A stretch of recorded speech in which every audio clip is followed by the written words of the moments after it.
Monday या Tuesday से हम लोग नई स्टोरी भी डालेंगे इस पर और डेली सारी कंटिन्यू कर दूंगा सीरीज़ को। और लॉन्चिंग भी होगा नए नए सीरीज़ का, और नए एप्लीकेशन का लिंक भी हम लोग दे ही देंगे। आ गया तो, नहीं आया तो हम लोग मंडे से या ट्यूसडे से हम लोग कंटिन्यू कर देंगे, पूरा डेली आना स्टार्ट हो जाएंगे एपिसोड्स का। गंगा समझ नहीं पा रहा था कि वह डापाओ को कैसे समझाए, इसलिए उसने बस इतना कहा, अभी के लिए मत हिलना। डापाओ ने होंठ सिकोड़ लिए जैसे उसे बात पसंद न आए हो, और वहीं जमीन पर लेट गया। एक पल भी नहीं लगा और अगले ही क्षण वह खर्राटे लेने लगा, मानो वर्ल्ड से उसका कोई लेना देना ही न हो। गंगा एकदम निरुत्तर रह गया। मैंने कहा था मत हिलना, तू तो हद ही कर रहा है। जब डापाओ और रविंद्र दोनों शांत रहे तो डेमोनिक कैट की पहले की हल्की उत्तेजना भी धीरे धीरे खत्म हो गई। वो बिल्ली बेहद शालीन चाल से गंगा के पास आई। उसके आसपास की डेमोनिक एनर्जी धीरे धीरे उसके शरीर में समा गई। उसने सिर टेढ़ा किया और अपनी चमकदार कांच जैसी आंखों से गंगा को ध्यान से देखने लगी। उसकी नज़रों में जिज्ञासा थी, जैसे वह उसे समझने की कोशिश कर रही हो। उस क्षण वो बिल्ली बिल्कुल साधारण लग रही थी, जैसे कोई मासूम पालतू जानवर हो। लेकिन गंगा अच्छी तरह जानता था कि यह वही प्राणी है जो उसे एक ही वार में मार सकता है। तभी दूर से जोरदार आवाज आई। गंगा ने मुड़कर देखा तो पाया कि वह विशाल दरवाजा बंद हो रहा था। दरवाजे की दरार से आती हल्की रोशनी में उसने साफ देखा, रोनी दरवाजा बंद कर रहा था। गंगा की आंखें ठंडी हो गईं। उसने तुरंत सब समझ लिया। तो ये सब पहले से तय था। उसने मुझे जानबूझकर अंदर भेजा ताकि मैं मॉन्स्टर को उलझाऊं, और अब दरवाजा बंद कर दिया ताकि मैं कभी बाहर ना निकल सकूं। उसके मन में एक ठंडी हंसी उभरी। जोशी फैमिली, एहसान का बदला दुश्मनी से दिया। उसके दिमाग में मास्टर जोर से हंस पड़ा। हा, लेकिन रोनी को यह नहीं पता कि तीनों दरवाजे एक साथ बंद होने चाहिए, नहीं तो उसका अंजाम बुरा होगा। गंगा ने भौं उठाए, क्या मतलब? क्या फॉर्मेशन फिर से एक्टिवेट होगा? मास्टर ने हंसते हुए कहा, नहीं, लेकिन एक और फॉर्मेशन है जो इन तीनों कमरों के मॉन्स्टर्स को सीमित करता है। अगर दरवाजे एक साथ बंद नहीं हुए तो वह रिस्ट्रिक्शन खत्म हो जाएगा और दूसरे कमरों के मॉन्स्टर्स बाहर आ जाएंगे, खासकर वह सैक्रिफिशियल हॉल वाला। गंगा सब समझ गया और हल्की मुस्कान आई, तो उन्होंने अपने लिए मुसीबत खुद बुला ली। फिर उसने पूछा, मास्टर, वह मायाकोरो डसाया क्या था? मास्टर ने बताया, ये डेमन लैंग्वेज का एक वाक्य है। रेड स्टार फील्ड में शेखावत फैमिली इसे बोलकर मॉन्स्टर्स को शांत करती थी। मैंने सोचा तुम भी ट्राई करो, और देखो, काम कर गया। गंगा के होंठ फड़क गए। मतलब, तुम एक्सपेरिमेंट कर रहे थे? अगर यह काम नहीं करता तो मैं मर जाता। मास्टर हंस पड़ा, लेकिन तुम मरे तो नहीं। गंगा ने सिर हिलाया, तुम बहुत अनरिलायबल हो।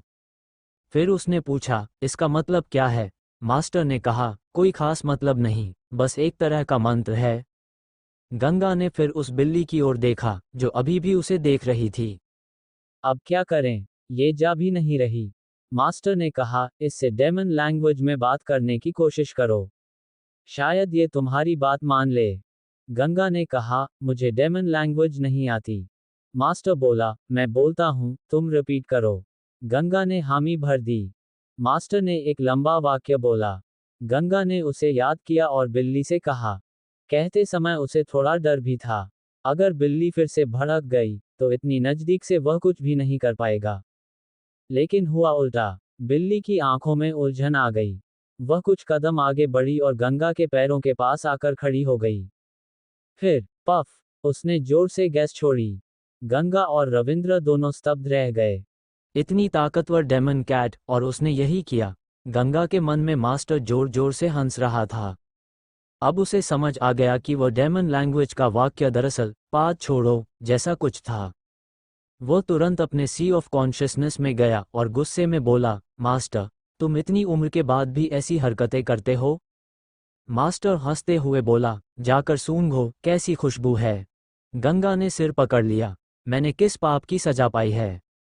मास्टर ने हंसते हुए कहा, अरे, ये टेस्ट था, अब तो कंफर्म हो गया कि यह बिल्ली तुम्हारी बात मानती है। गंगा थोड़ा शांत हुआ और बोला, लेकिन यह मेरी बात क्यों मान रही है? मास्टर ने कहा, यह अजीब है, मॉन्स्टर्स आमतौर पर अपने मालिक की ही बात मानते हैं, और ये तो शेखावत फैमिली के होने चाहिए। गंगा ने कहा, क्या मैं डेमन हूँ? मास्टर हंस पड़ा, तुम्हारे सिर पर सींग नहीं है। फिर उसने कहा, छोड़ो, ये फायदा है, इसे अपने साथ ले जाओ, काम आएगी। गंगा ने सोचा, ये कैट अगर अर्ली वॉइड रेल्म की है तो यह अपने आप में बहुत बड़ा फायदा है, भले ही बाकी ट्रेजर न मिले। फिर उसने कहा, लेकिन मुझे शाइन लेवल सॉर्ड्स भी चाहिए ताकि मैं स्टारफॉल स्वॉर्ड फॉर्मेशन बना सकूं। मास्टर ने सलाह दी, पहले स्टारफॉल स्वॉर्ड का तीसरा मूव मास्टर करो। गंगा ने कहा, तैयारी पहले करनी चाहिए। मास्टर ने कहा, तो इस बिल्ली को साथ लेकर पैलेस में और ट्रेजर ढूंढो। गंगा ने दरवाजे की ओर देखा और भौहें सिकोड़ लीं। सब ठीक है, लेकिन अब सवाल ये है, बाहर कैसे निकलूं? गंगा ने दरवाजे की ओर देखा और पाया कि उस पर लगी फॉर्मेशन फिर से सक्रिय हो चुकी थी। दरवाजे के ऊपर हल्की हल्की बिजली चमक रही थी, जिससे साफ था कि रोनी ने न सिर्फ दरवाजा बंद किया था, बल्कि उसे लॉक भी कर दिया था। उसने ठंडी सांस ली और सिर हिलाया, जैसा सोचा था, इन लोगों पर भरोसा नहीं किया जा सकता। उसने एक हीलिंग पिल निगल ली ताकि अपने घावों को स्थिर कर सके, फिर अपने सी ऑफ कॉन्शियसनेस में मास्टर से पूछा, अब मुझे इस डेमोनिक कैट को कैसे समझाना है कि मैं इसका दुश्मन नहीं हूं और यह मेरे साथ रहे? मास्टर ने थोड़ी देर सोचा, फिर बोला, हर शब्द मैं बोलूं और तुम दोहराओ, ये बहुत झंझट होगा। मैं अपनी डिवाइन सेंस से डेमन लैंग्वेज सीधे तुम्हारे सी ऑफ कॉन्शियसनेस में डाल देता हूं। तुम एक अगरबत्ती जलने जितने समय में इसे सीख जाओगे। थोड़ा अजीब लगेगा, लेकिन इस बिल्ली से बात करने लायक काफी होगा। ठीक है, गंगा ने सिर हिलाया, नई भाषा सीखना उसके लिए भी फायदेमंद था। कुछ ही देर में मास्टर के तरीके से गंगा ने डेमन लैंग्वेज सीख ली। एक कल्टिवेटर होने के कारण उसकी मेमोरी और लर्निंग स्पीड बेहद तेज थी, इसलिए यह उसके लिए मुश्किल नहीं था। सीखते ही उसने डेमोनिक कैट की ओर देखा और बोला, मेरा तुमसे कोई बुरा इरादा नहीं है, अब तुम मेरे साथ रहो और मेरी मदद करो, ठीक है? बिल्ली ने सिर टेढ़ा किया, उसे ध्यान से देखा, फिर हल्का सा मियाओ किया और छलांग लगाकर उसके कंधे पर आ बैठी। वह बेहद मासूम और प्यारी लग रही थी, जैसे कोई साधारण पालतू जानवर हो।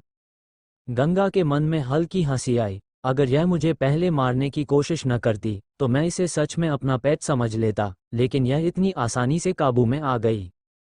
वो खड़ा हुआ और रविंद्र से बोला, अब सब ठीक है? रविंद्र हैरान था। उसने उस खतरनाक डेमोनिक कैट को देखा जो अब शांत होकर गंगा के कंधे पर बैठी थी और पूछा, सीनियर ब्रदर, यह अचानक इतनी ओबीडियंट कैसे हो गई? आपने अभी क्या कहा था? गंगा ने सहजता से जवाब दिया, मैंने इससे डेमन लैंग्वेज में बात की, ये समझ गई। रविंद्र और भी चौंक गया, आप डेमन लैंग्वेज जानते हैं? तो क्या ये थॉर पैलेस सच में डेमन रेस का है? गंगा ने शांत स्वर में कहा, इसका असली नाम नाइट डिसेंडेंट पैलेस है। ये डेमन रेस द्वारा बनाया गया पैलेस है। ये कैट एक डेमन है और बाहर की फॉर्मेशन भी डेमन फॉर्मेशन है। जहां तक लैंग्वेज की बात है, मैंने अभी अभी सीखी है। रविंद्र के लिए ये जानकारी बिल्कुल नई थी। ड्रैगन मार्शल अकेडमी के रिकॉर्ड में भी ऐसा कुछ नहीं था। उसने आगे कुछ नहीं पूछा, बस प्रशंसा से कहा, सीनियर ब्रदर, आपका ज्ञान वाकई अद्भुत है। गंगा ने हल्की मुस्कान के साथ बात टाल दी और दरवाजे की ओर देखते हुए बोला, अभी सबसे जरूरी काम है इस दरवाजे को खोलना। रविंद्र का चेहरा सख्त हो गया। जोशी फैमिली वाकई बेहद नीच निकली। उन्होंने आपको बेट की तरह इस्तेमाल किया और फिर रास्ता भी बंद कर दिया, ऐसा विश्वासघात। गंगा ने ठंडी हंसी के साथ कहा, चिंता मत करो, बुराई का फल उन्हें जरूर मिलेगा। चलो पहले इस दरवाजे को देखते हैं। ये कहकर उसने डापाओ को आवाज भी नहीं दी, बल्कि उसकी पूंछ पकड़कर उसे घसीटते हुए दरवाजे तक ले गया। उसने डापाओ को जमीन पर फेंका, खुद हवा में उठा और फायर ड्रैगन इंटेंट से पूरे विशाल दरवाजे को रोशन किया। फिर उसने ध्यान से दरवाजे और उसके फ्रेम की जांच शुरू की। कुछ देर बाद उसे दरवाजे के फ्रेम के ऊपरी बाएं कोने में एक छोटा सा अरे पैटर्न दिखाई दिया। यह इतना छोटा था कि बिना ध्यान से देखे नजर ही नहीं आता। गंगा ने तुरंत पहचान लिया कि यह अरे पैटर्न दरवाजा खोलने के लिए है। उसने मास्टर से कंफर्म की, क्या रेड स्टारफील्ड में भी ऐसा होता है?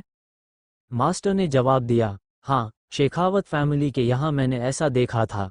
उनके दरवाजों में अंदर से खोलने के लिए ऐसे अरे पैटर्न्स होते हैं। बस इसमें स्पिरिट स्टोन डालो, दरवाजा खुल जाएगा। गंगा ने अरे पैटर्न को देखकर अंदाजा लगाया, ये सेकंड ग्रेड स्पिरिट स्टोन से एक्टिवेट होगा। उसने बिना देर किए एक सेकंड ग्रेड स्पिरिट स्टोन निकाली और उसे अरे पैटर्न में रख दिया। जैसे ही स्पिरिट स्टोन अंदर गई, हरी रोशनी चमकी और उसकी स्पिरिचुअल एनर्जी तुरंत अरे में समा गई। धीरे धीरे पूरा पैटर्न चमकने लगा और उसकी रोशनी दरवाजे तक फैल गई। बाहर से क्लिक की आवाज आई। गंगा समझ गया ताला खुल गया है। कुछ ही क्षण बाद क्लैंग की आवाज के साथ ताला जमीन पर गिर पड़ा। बाहर जोशी फैमिली के लोग खड़े थे। अचानक दरवाजा खुलने की आवाज सुनकर वे सब चौंक गए। रोनी उस समय ट्रेजर गिन रहा था, लेकिन अचानक बदलाव देखकर उसका चेहरा बदल गया।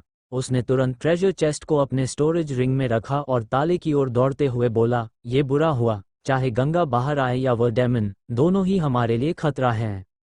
रूही ने तुरंत कहा, दादाजी, दरवाजा मत बंद कीजिए, शायद गंगा है, उसने हमें कई बार बचाया है। चुप रहो, रोनी ने ठंडे स्वर में डांट दिया और ताले की ओर बढ़ता रहा। लेकिन जैसे ही उसने ताला उठाने की कोशिश की, विशाल दरवाजा धीरे धीरे खुल गया। गंगा बाहर निकला, एक हाथ में डापाओ को पकड़े हुए, कंधे पर डेमोनिक कैट बैठी हुई और उसके पीछे रविंद्र, जिसके चेहरे पर गुस्सा साफ झलक रहा था। रूही के चेहरे पर राहत और खुशी आ गई। यंग मास्टर, आप ठीक हैं? गर्ग ने भी अंदर ही अंदर राहत की सांस ली, हालांकि उसने ज्यादा भाव नहीं दिखाया। गंगा ने सबके चेहरे पढ़े और तुरंत समझ गया कि कौन उसके खिलाफ था और कौन नहीं। रूही और गर्ग के चेहरे साफ थे, वे निर्दोष थे। बाकी सब उसकी आंखों में ठंडा इरादा चमका, बाकी सबको खत्म करना होगा। रूही और गर्ग के दिल में सच में राहत थी कि गंगा अभी भी जिंदा था, लेकिन रोनी, मोंटी, सजीव और नकुल के चेहरे बेहद गंभीर हो गए थे। वे बिल्कुल नहीं चाहते थे कि गंगा जिंदा बचे, और उससे भी ज्यादा ये कि वह यहाँ से निकल जाए। उनके दिमाग में एक ही सवाल घूम रहा था, दरवाजा तो लॉक था, फिर अपने आप कैसे खुल गया? लेकिन उनकी नज़र जल्द ही गंगा की हालत पर गई। उसका शरीर खून से लथपथ था, साफ था कि वह बुरी तरह घायल है। अगर अभी लड़ाई छिड़ जाए तो उसे खत्म करना मुश्किल नहीं होगा। रविंद्र की तो उन्होंने कोई खास परवाह ही नहीं की, वह बस सोल कंडेंसेशन के शुरुआती स्तर पर था। असल चिंता थी सिर्फ डापाओ की। वह कुत्ता बेहद खतरनाक था। उसकी ताकत इतनी थी कि वह अकेले पीक सोल कंडेंसेशन कल्टिवेटर का सामना कर सकता था।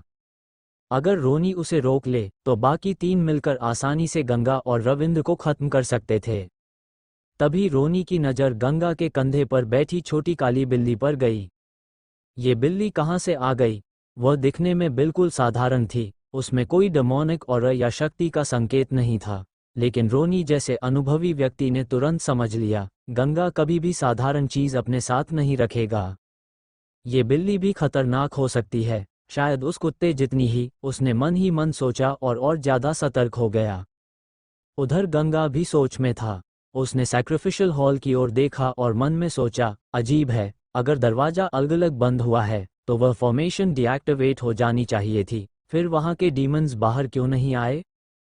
लेकिन उसने ज्यादा ध्यान नहीं दिया। उसने रोनी की ओर देखा, जो अभी भी ताला पकड़े खड़ा था, और हल्की मुस्कान के साथ बोला, सीनियर गाओ, इस ताले के साथ क्या करने वाले थे आप? रोनी एक पल के लिए चौंक गया, फिर तुरंत संभल कर बोला, यंग मास्टर, हमें माफ कर दीजिए, हम डर गए थे और बाहर भाग आए, फिर दरवाजा अपने आप बंद हो गया, मैं तो अभी इसे खोलने ही वाला था।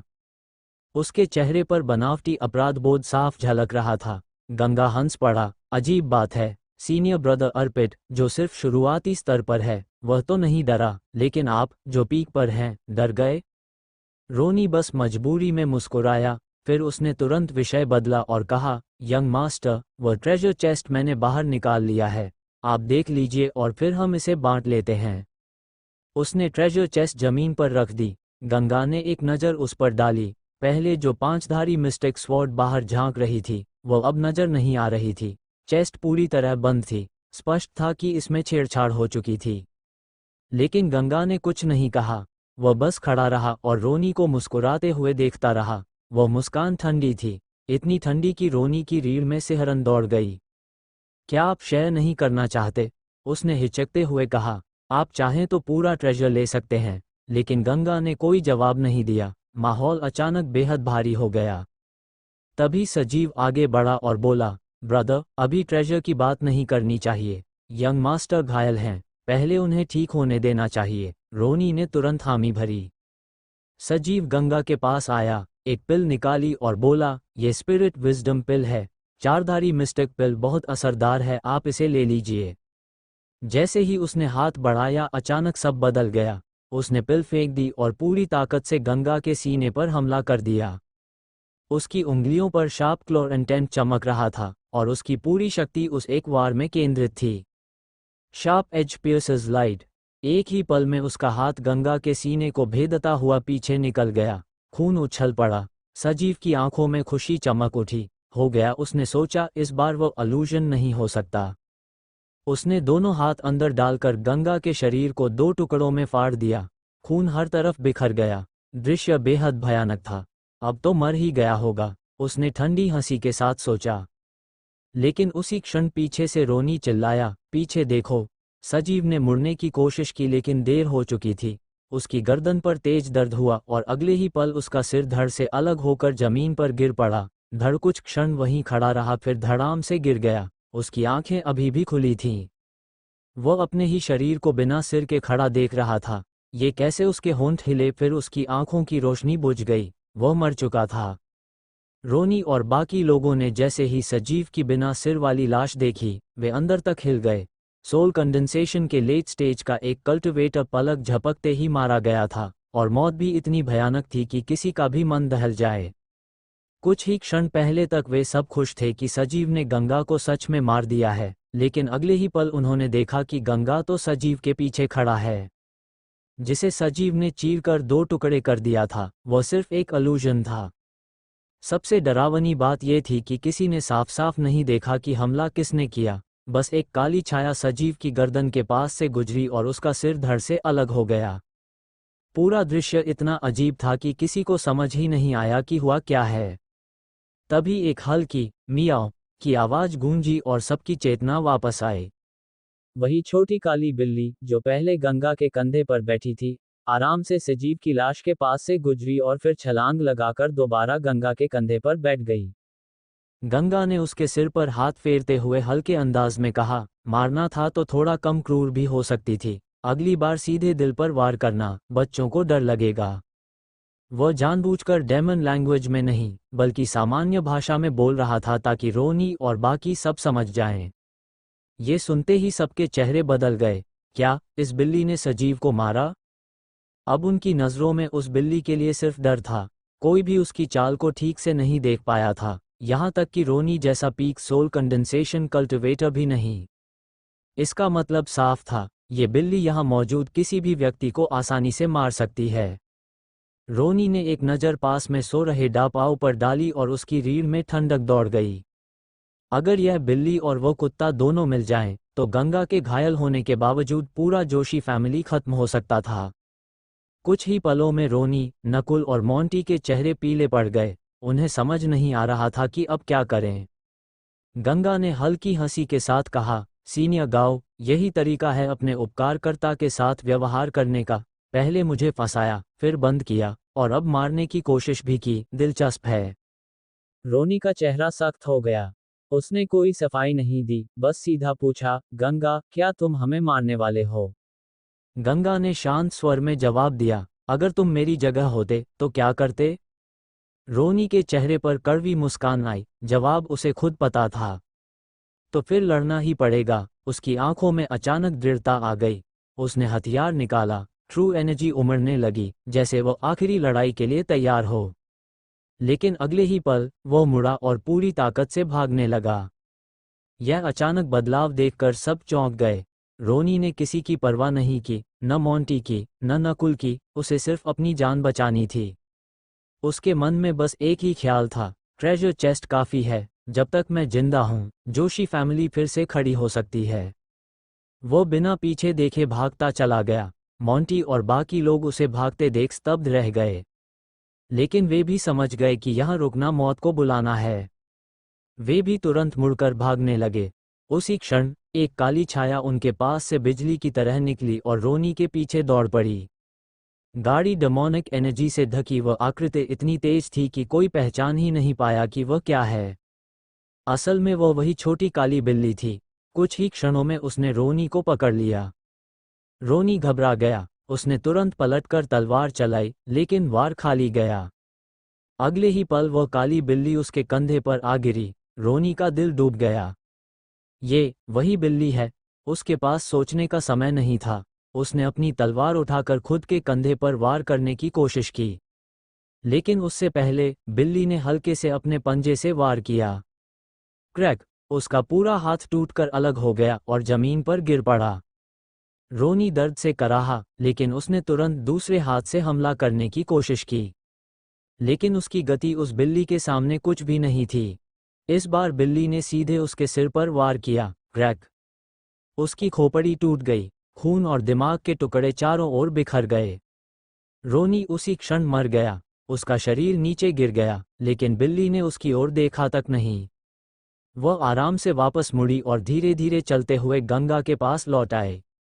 जमीन पर पड़े रोनी की आंखों में आखिरी पल तक डर और पछतावा था।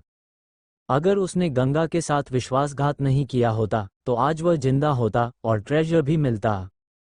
लेकिन अब सब खत्म हो चुका था।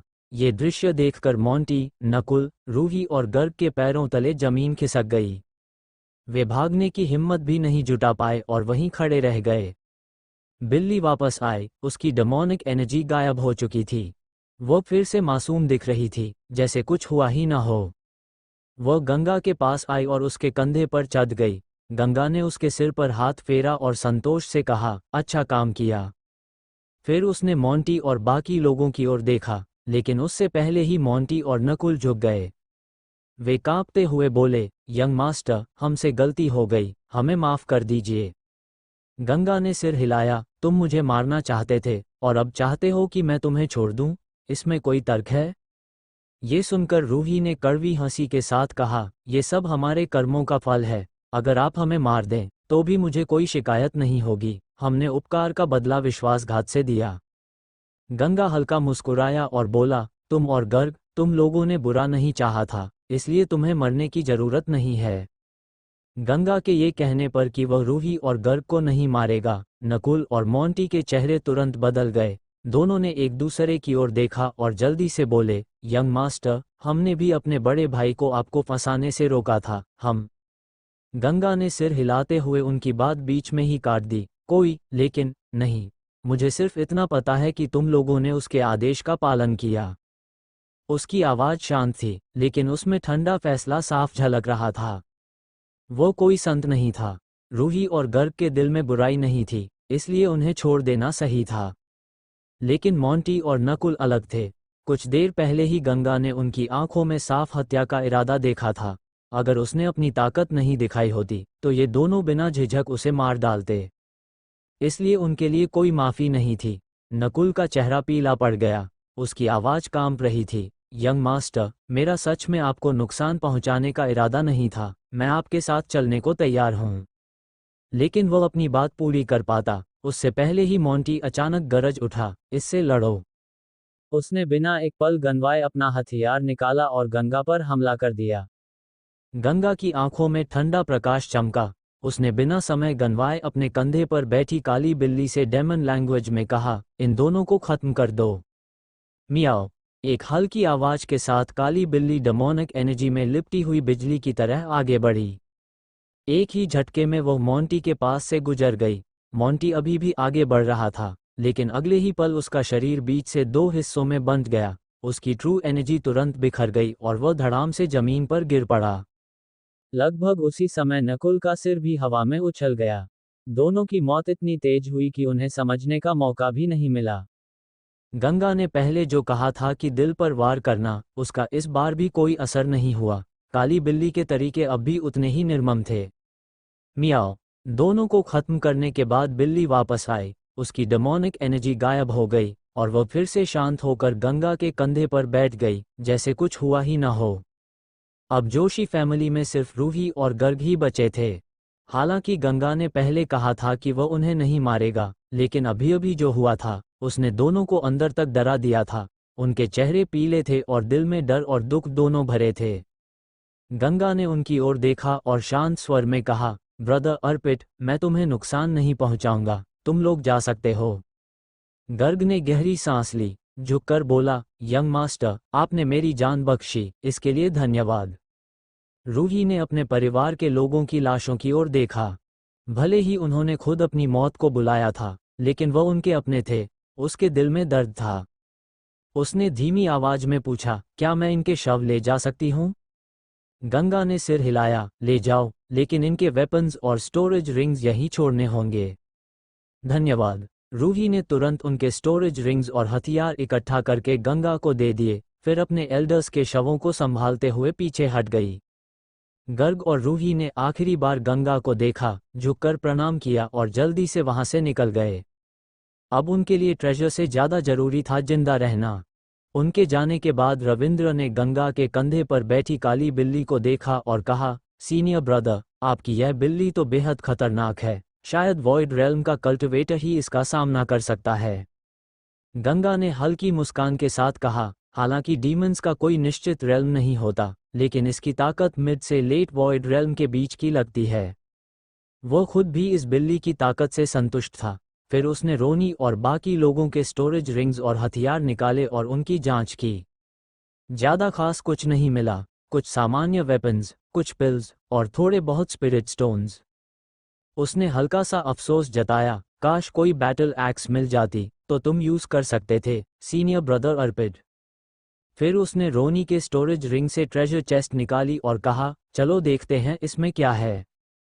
उसने चेस्ट खोली। अंदर ज्यादा चीजें नहीं थीं, लेकिन जो थीं वे कीमती थीं।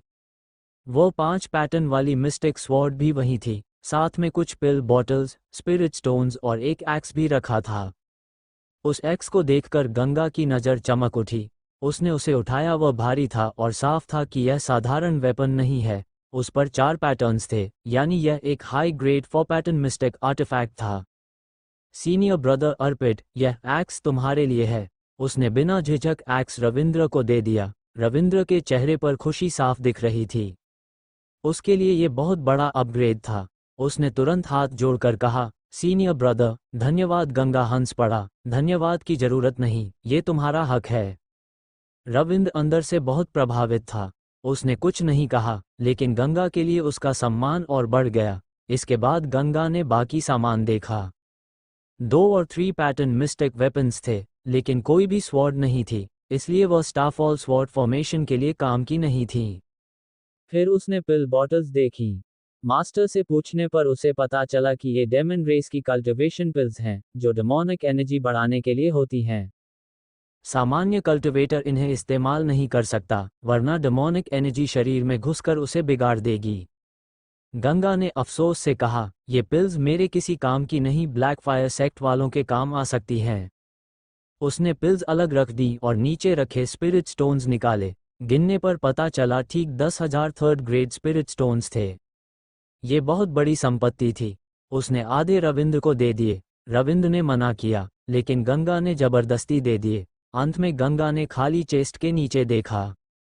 वहां सिर्फ एक चीज बची थी, एक काला ब्रेसलेट। उसमें कोई खास चमक नहीं थी, लेकिन उसके चारों ओर हल्की डेमोनिक ऑरा घूम रही थी, जिससे साफ था ये साधारण चीज बिल्कुल नहीं है। गंगा ने ट्रेजर चेस्ट के नीचे पड़े उस काले ब्रेसलेट को उठाया और ध्यान से देखने लगा। उसने उसे कई बार घुमाकर देखा, लेकिन उसे उसमें कुछ खास नजर नहीं आया। आखिरकार उसने अपने मन में मास्टर से पूछा, मास्टर, ये ब्रेसलेट आखिर है क्या?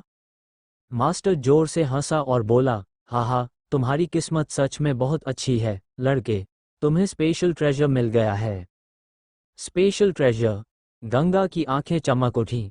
उसने उत्साहित होकर कहा, मतलब ये ब्रेसलेट स्टोरेज रिंग की तरह है, जिसमें अंदर स्पेस होता है?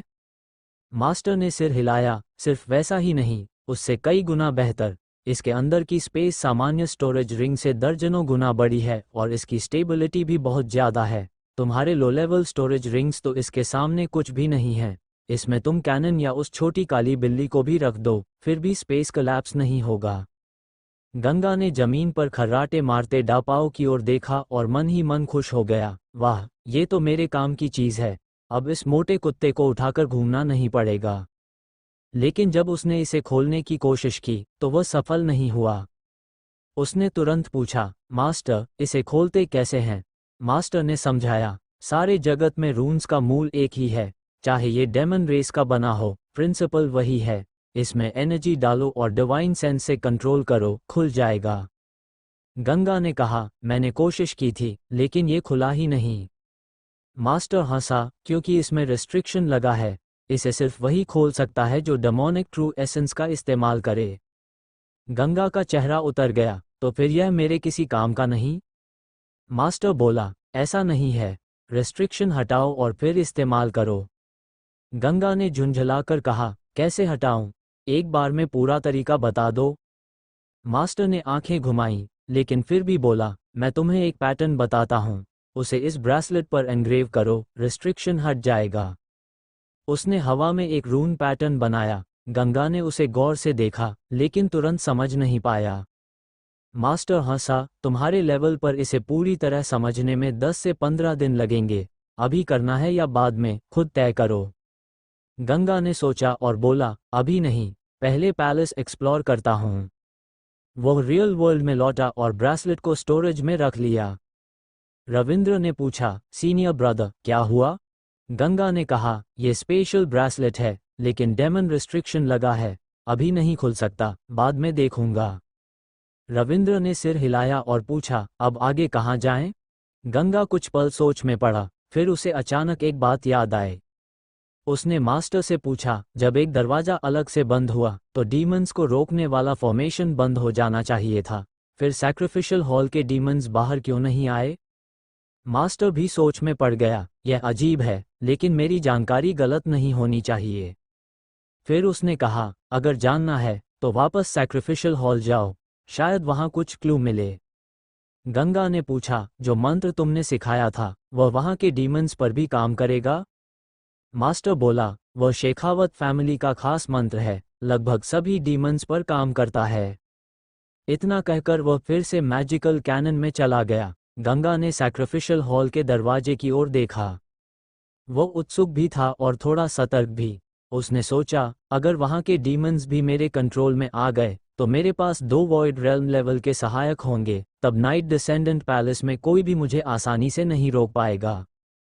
उसने रविंद्र से कहा, मैं सैक्रिफिशियल हॉल जाकर देखना चाहता हूँ।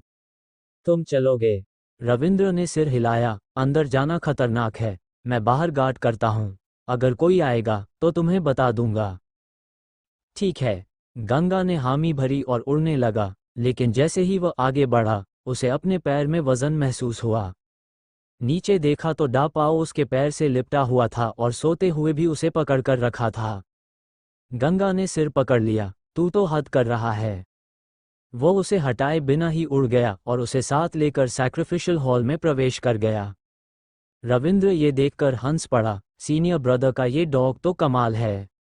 अंदर पहुंचकर गंगा ने फायर ड्रैगन इंटेंट से चारों ओर रोशनी कर दी और सीधे उस विशाल स्टोन स्टैचू की ओर बढ़ा।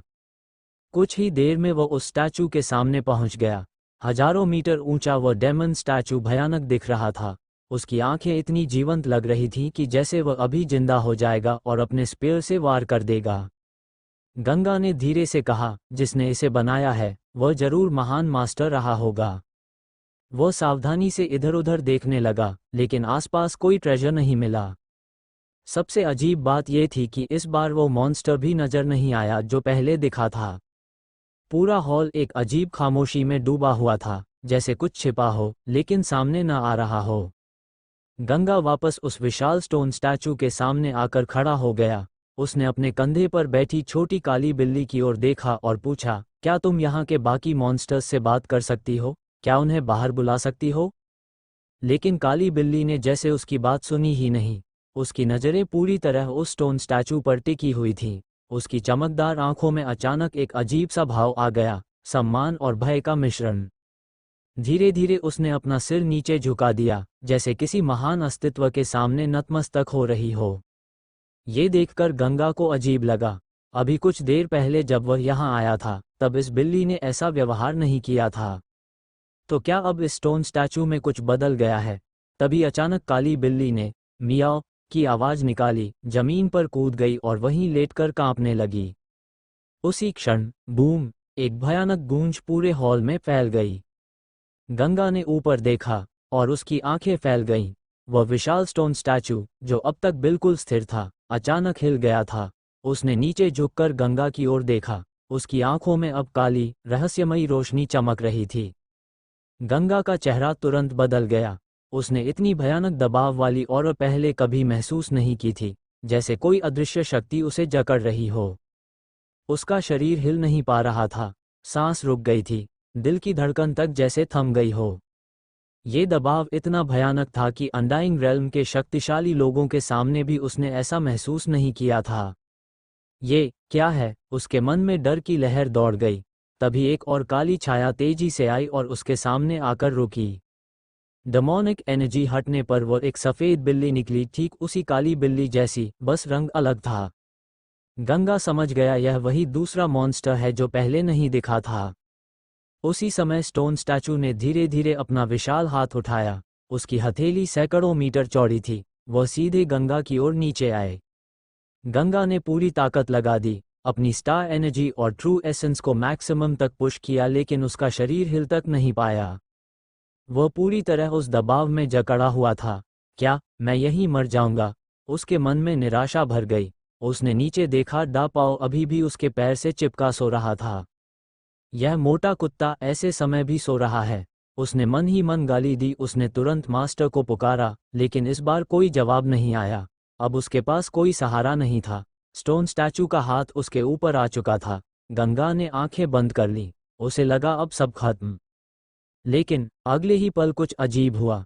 हथेली ने उसे कुचलने के बजाय 2 उंगलियों से हल्के से पकड़ लिया और ऊपर उठा लिया। गंगा चौंक गया। उसने आंखें खोली। वह हवा में लटका हुआ था, लेकिन जिंदा था। स्टोन स्टैचू ने उसे अपनी हथेली पर रखा और धीरे धीरे ऊपर उठाया, अपने चेहरे के सामने ले आया। अब गंगा और उस स्टैचू का चेहरा सिर्फ कुछ दर्जन मीटर की दूरी पर था। वह सिर इतना बड़ा था कि एक माउंटेन जैसा लग रहा था। उसकी आंखें अकेले ही गंगा से बड़ी थीं और उनमें काली रोशनी जल रही थी। गंगा को समझ नहीं आ रहा था कि वह जिंदा क्यों है, लेकिन उसे एहसास हो गया कि यह उसका मौका है। वह झुककर प्रणाम करना चाहता था, लेकिन उसका शरीर अभी भी पूरी तरह नियंत्रित नहीं हो पा रहा था। तभी स्टैचू के चेहरे का भाव बदल गया। पहले की भयानकता गायब हो गई और उसकी जगह एक शांत लेकिन गंभीर अभिव्यक्ति आ गई। फिर उसने अपना मुंह खोला और डेमन लैंग्वेज में बोला, क्या तुम डेमन हो? गंगा एक पल के लिए स्तब्ध रह गया। उसे उम्मीद नहीं थी कि यह स्टैचू उससे बात करेगा। वह जवाब देना चाहता था, लेकिन अभी भी बोल नहीं पा रहा था। अचानक उसके चारों ओर का दबाव खत्म हो गया। उसने जोर जोर से सांस ली, जैसे डूबने के बाद बाहर निकला हो। फिर उसने झुककर कहा, सीनियर, मैं डेमन नहीं हूँ, मैं एक ह्यूमन हूँ। स्टोन स्टैचू ने सिर हिलाया, नहीं, तुम डेमन हो। वह और करीब आया। उसकी आंखें लगभग गंगा को छू रही थीं। मैंने तुम में डेमन ऑरा महसूस किया है, बहुत हल्का लेकिन निश्चित है। गंगा घबरा गया, लेकिन विरोध नहीं किया। वह बस मुस्कुराकर बोला, सीनियर सही कह रहे हैं, शायद मैं डेमन हूँ, बस मुझे पता नहीं। स्टोन स्टैचू कुछ पल चुप रहा, फिर बोला, अजीब, तुम डेमन हो भी और नहीं भी। गंगा खुद भी उलझ गया। फिर स्टैचू ने नीचे काली बिल्ली की ओर देखा और कहा, तुम आरफ फैमिली के डिसेंडेंट हो, तभी ये डीमंस तुम्हारी बात मानते हैं, लेकिन तुम्हारे अंदर शेखावत फैमिली का ब्लडलाइन क्यों नहीं महसूस हो रहा? गंगा ने असहज होकर कहा, ये मुझे भी नहीं पता। तभी स्टैचू की आंखों से काली रोशनी निकली और गंगा को घेर लिया।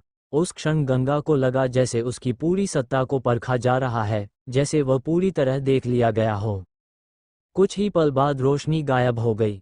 स्टोन स्टैचू के चेहरे पर खुशी आ गई। हाँ, तुम सच में शेखावत फैमिली के डिसेंडेंट हो। हजारों साल बाद आखिरकार मैंने तुम्हें ढूंढ लिया। गंगा का दिल जोर से धड़कने लगा। क्या मैं सच में डेमन हूँ? उसके मन में सवाल उठे, लेकिन खुशी ज्यादा देर नहीं रही। स्टोन स्टैचू का चेहरा फिर गंभीर हो गया। नहीं, कुछ गलत है, हमें तो एक महिला को ढूंढना था, तुम तो आदमी हो। फिर उसने गंगा को घूरकर पूछा, क्या तुमने अपना समा बदलवाया है? ये सवाल सुनकर गंगा पूरी तरह अवाक रह गया। गंगा के होंठ हल्के से फड़के। उसने ऊपर स्टोन स्टैचू की आंखों में देखा और शांत स्वर में कहा, सीनियर, मैं जन्म से ही आदमी हूँ और मैंने कभी कोई जेंडर रिअसाइनमेंट सर्जरी नहीं करवाई है। स्टोन स्टैचू ने उसे ऊपर से नीचे तक ध्यान से देखा, जैसे उसकी हर बात की सच्चाई को परख रहा हो। फिर उसने गंभीर स्वर में कहा, तुम्हारी काया देखकर लगता है कि तुम एक स्वस्थ युवा आदमी हो। ऐसा नहीं लगता कि तुमने अपना लिंग बदलवाया होगा। लेकिन तुम्हारे अंदर मेरे शेखावत फैमिली का ब्लड लाइन है, फिर भी तुम्हारे चेहरे मोहरे में डेमन जाति की कोई विशेषता नहीं दिखती। तुम आखिर आए कहाँ से हो और तुम्हारा नाम क्या है? गंगा खुद भी उलझन में था। उसने सच सच कहा, सीनियर, मेरा नाम गंगा है। मैं बचपन से डार्क स्टार रीजन में ही रहा हूँ। मुझे कभी नहीं पता था कि मैं डेमन हूँ। क्या आपको पूरा यकीन है कि मेरे अंदर शेखावत फैमिली का ब्लड लाइन है? स्टोन स्टैचू ने बिना झिझक जवाब दिया, मैंने खुद जांच की है, इसमें कोई गलती नहीं हो सकती। फिर वो कुछ सोचने लगा और बोला, संभव है कि तुम्हारे पूर्वजों में किसी समय शेखावत फैमिली का कोई डेमन रहा हो, जिसकी वजह से यह ब्लड लाइन तुम तक पहुंची हो। लेकिन इतना कहकर उसने खुद ही सिर हिलाया, नहीं, तुम्हारे अंदर का ब्लड लाइन इतना भी कमजोर नहीं है कि वो बहुत पुराना हो। यह अधिकतम 10 से 30 पीढ़ियों पहले का होना चाहिए। उसने गहराई से गंगा को देखते हुए कहा, इसका मतलब है कि तुम्हारे पूर्वजों में कोई पूर्ण डेमन ब्लड लाइन वाला व्यक्ति लगभग 1000 साल पहले रहा होगा। क्या तुमने कभी अपने परिवार का इतिहास देखा है? क्या कोई विशेष व्यक्ति था उस समय? गंगा ने तुरंत सिर हिलाया, नहीं, हमारे परिवार में ऐसा कोई नहीं रहा। स्टोन स्टैचू की आंखों में और भी ज्यादा संदेह भर गया। वह खुद से बुदबुदाया, अजीब है, अगर ऐसा है तो तुम्हारे अंदर यह शेखावत फैमिली का डेमन ब्लड लाइन आया कहाँ से? गंगा भी अब सच में उलझ गया था। उसने धीरे से कहा, मुझे भी नहीं पता। उसके मन में एक और शक आया, क्या ये स्टैचू गलती कर रहा है? लेकिन फिर उसने सोचा, अगर वह खुद को पूरी तरह इंसान बताएगा और स्टैचू उसे डेमन नहीं मानेगा, तो शायद वह उसे मार भी सकता है। इसलिए उसने स्थिति के अनुसार चलना ही सही समझा। कुछ देर सोचने के बाद स्टोन स्टैचू ने कहा, जो भी हो, तुम्हारे अंदर मेरे शेखावत फैमिली का ब्लड लाइन है। इसका मतलब है कि तुम भी हमारे ही हो। तुमसे मिलना भाग्य की बात है। मैं तुम्हें खाली हाथ नहीं जाने दूंगा। उसने आगे कहा, मैं कुछ कारणों से इस सैक्रिफिशियल हॉल से बाहर नहीं जा सकता, लेकिन तुम उन दोनों डेमोनिक कैट्स को अपने साथ ले जा सकते हो। वे तुम्हारी लड़ाई में मदद करेंगी। ये सुनते ही गंगा के मन में खुशी की लहर दौड़ गई। वह झुककर बोला, धन्यवाद सीनियर, क्या मैं आपका नाम जान सकता हूँ? स्टोन स्टैचू ने बिना छुपाए कहा, मेरा नाम यागमी है। फिर उसने कहा, हजारों साल बाद मुझे अपने ही ब्लड लाइन का कोई मिला है। अगर तुम्हें किसी चीज की जरूरत हो तो निसंकोच कहो। गंगा ने थोड़ा सोचा, फिर अपना स्पेशल ब्रेसलेट निकाल कर बोला, सीनियर, इस ब्रेसलेट पर डेमन रिस्ट्रिक्शन है, क्या आप इसे हटा सकते हैं? यागमी ने पूछा, तुमने डेमोनिक आर्ट्स नहीं सीखी? फिर खुद ही बोला, हाँ, तुम्हें तो ये भी नहीं पता कि तुम डेमन हो, तो डेमोनिक आर्ट्स सीखना तो दूर की बात है। फिर उसने एक और सवाल पूछा, लेकिन अगर तुम्हें पता नहीं कि तुम डेमन हो, तो तुम्हें डेमन लैंग्वेज कैसे आती है? गंगा एक पल के लिए चौंका, लेकिन तुरंत संभल गया और बोला, मुझे भाषाओं में इंटरेस्ट है। मैंने डेमन लैंग्वेज के साथ साथ मॉन्स्टर लैंग्वेज भी सीखी है, और अभी एल्फ लैंग्वेज सीखने की कोशिश कर रहा हूँ। यागमी ने सिर हिलाया, समझ गया। एल्फ रेस बहुत दूर रहती है, उनसे संपर्क करना आसान नहीं होगा। गंगा ने राहत की सांस ली कि बात वहीं खत्म हो गई। उसने ब्रेसलेट आगे बढ़ाया, सीनियर, कृपया, यागमी ने कहा, ये तो छोटा काम है। उसकी आंखों से डेमोनिक एनर्जी निकली, जिसने ब्रेसलेट को घेर लिया। कुछ ही पल में वो ऊर्जा गायब हो गई और ब्रेसलेट वापस गंगा के हाथ में आ गिरा। अब तुम इसे किसी भी एनर्जी से खोल सकते हो। गंगा ने तुरंत कोशिश की, और इस बार वह सफल हो गया। उसके चेहरे पर खुशी साफ दिख रही थी। उसने तुरंत ब्रेसलेट को रख लिया और झुककर बोला, धन्यवाद सीनियर। यागमी मुस्कुराया, और कुछ चाहिए? गंगा ने सोचा, फिर कहा, अगर आपके पास नाइट डिसेंडेंट पैलेस का मैप हो तो। है। यागमी की आंखों से फिर एनर्जी निकली और हवा में एक विशाल मैप बन गया। उसमें कॉम्प्लेक्स लाइंस और डेमन स्क्रिप्ट के निशान थे। गंगा ने तुरंत उसे अपने माइंड में कॉपी कर लिया। धन्यवाद सीनियर। मैप गायब हो गया। यागमी ने कहा, इस पैलेस में बहुत ट्रेजर्स हैं, लेकिन ज्यादातर डीमंस के लिए हैं। बाकी बहुत कुछ पहले ही लोग ले जा चुके हैं। गंगा ने मुस्कुराकर कहा, जो मिलेगा भाग्य से मिलेगा। यागमी ने सिर हिलाया, सावधान रहना, यहाँ ट्रैप्स और फॉर्मेशंस बहुत हैं। कभी कभी ये डेमोनिक कैट्स भी तुम्हें नहीं बचा पाएंगी। फिर उसने कहा, क्या तुम डेमोनिक आर्ट्स सीखना चाहोगे? तुम्हारे लिए ये सबसे उपयुक्त होंगी। गंगा ने तुरंत झुककर कहा, सीनियर, आपने पहले ही बहुत मदद कर दी है, मैं और कुछ नहीं चाहता। यागमी हंसा, अच्छा है, तुम लालची नहीं हो, लेकिन फिर भी मैं तुम्हें ये टेक्निक दूंगा, सीखना या नहीं ये तुम्हारी इच्छा है।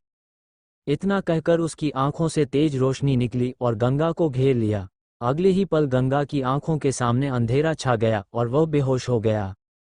गंगा को होश खोए हुए ज्यादा समय नहीं हुआ था, बस एक पल के भीतर ही उसकी चेतना वापस आ गई। जैसे ही उसने खुद को संभाला, उसे महसूस हुआ कि उसके दिमाग में अचानक एक कल्टिवेशन टेक्निक आ गई है।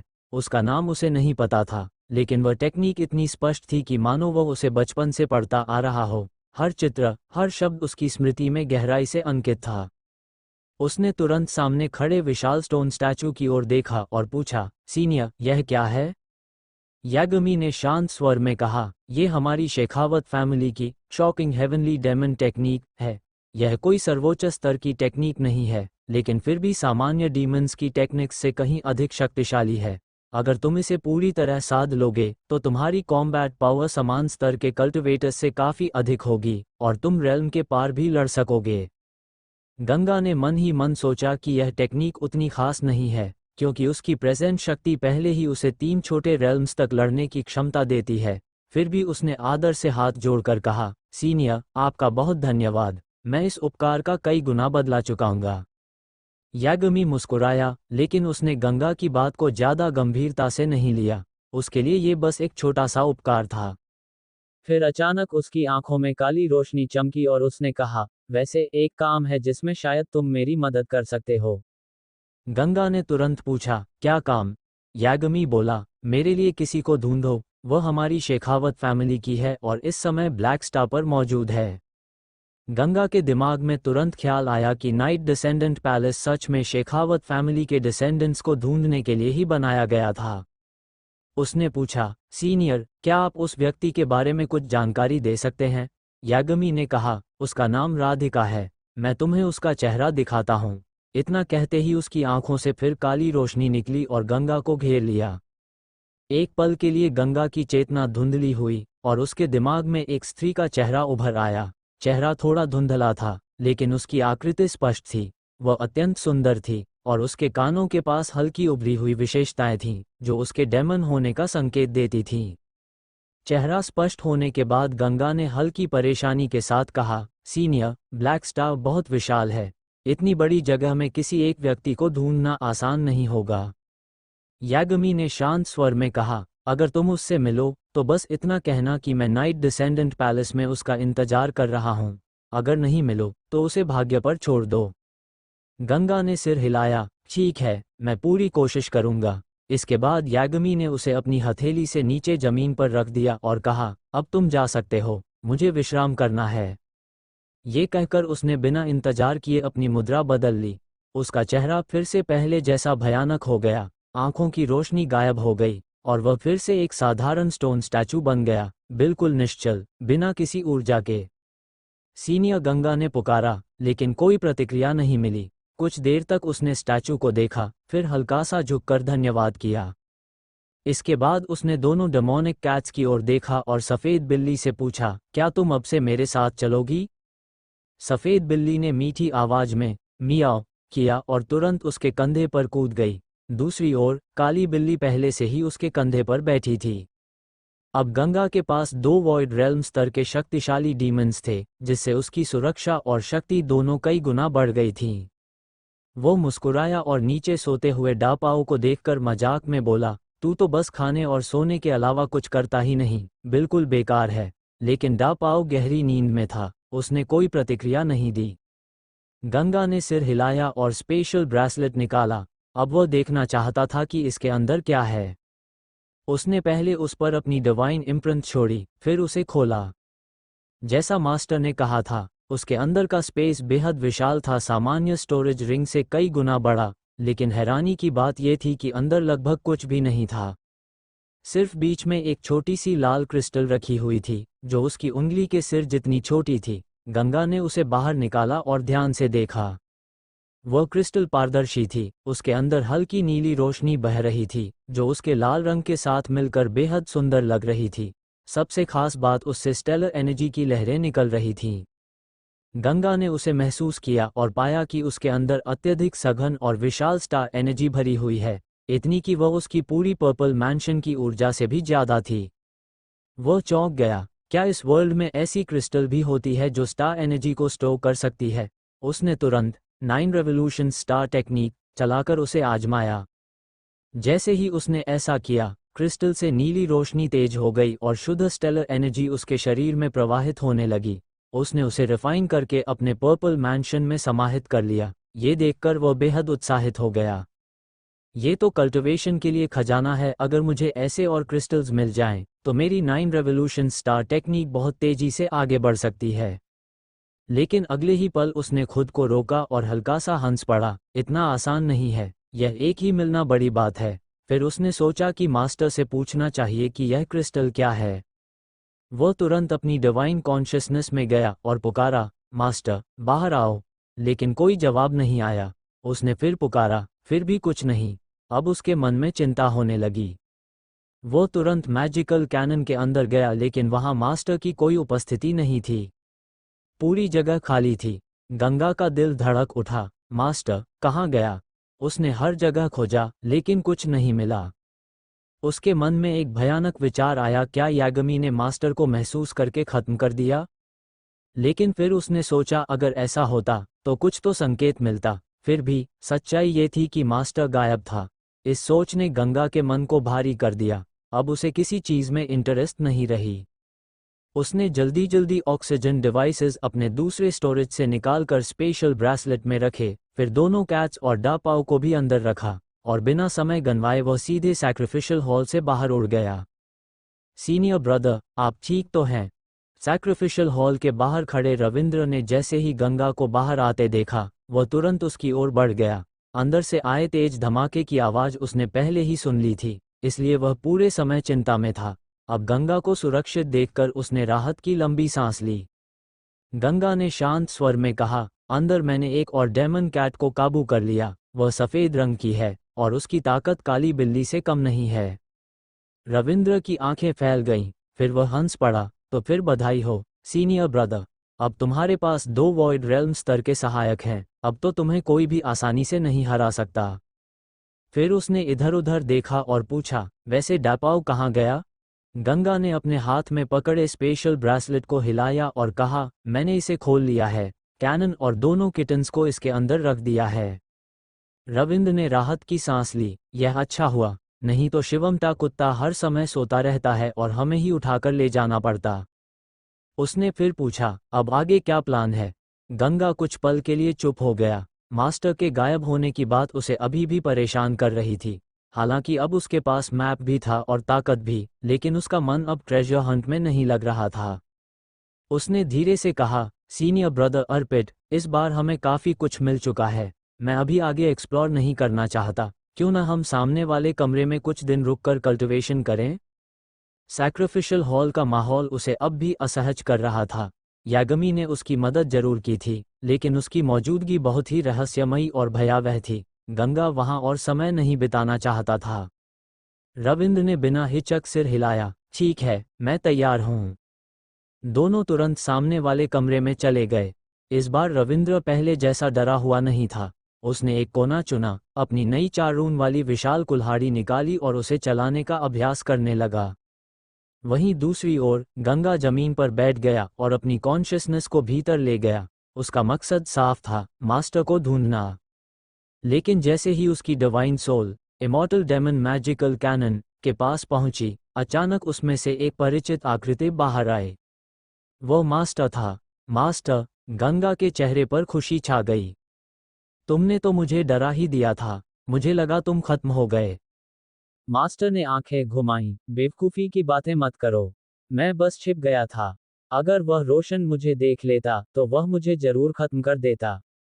गंगा चौंक गया, ऐसा क्या हुआ था? मास्टर ने समझाया, जो स्टोन स्टैचू तुमने देखा, वह असल में रोशन नाम के एक शक्तिशाली डेमन का था। उसमें उसकी डिवाइन सेंस का एक हिस्सा था, लगभग 10वां हिस्सा। वह बहुत ताकतवर है। मेरी प्रेजेंट हालत में मैं उससे नहीं लड़ सकता, इसलिए मैंने खुद को छुपा लिया। गंगा ने आश्चर्य से कहा, सिर्फ 10वां हिस्सा इतना शक्तिशाली, तो उसका असली रूप कितना खतरनाक होगा?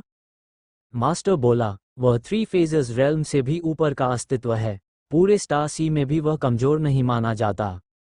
गंगा ने पूछा, लेकिन तुम उससे इतना डरते क्यों हो? मास्टर ने तिरस्कार से कहा, वह बहुत निर्दयी है। अगर उसे पता चल जाता कि मैं तुम्हारे अंदर हूं, तो वह मुझे बिना वजह भी खत्म कर देता। उसका स्वभाव ही ऐसा है। गंगा हैरान था, लेकिन वह तो मुझसे काफी शांत और सरल तरीके से बात कर रहा था।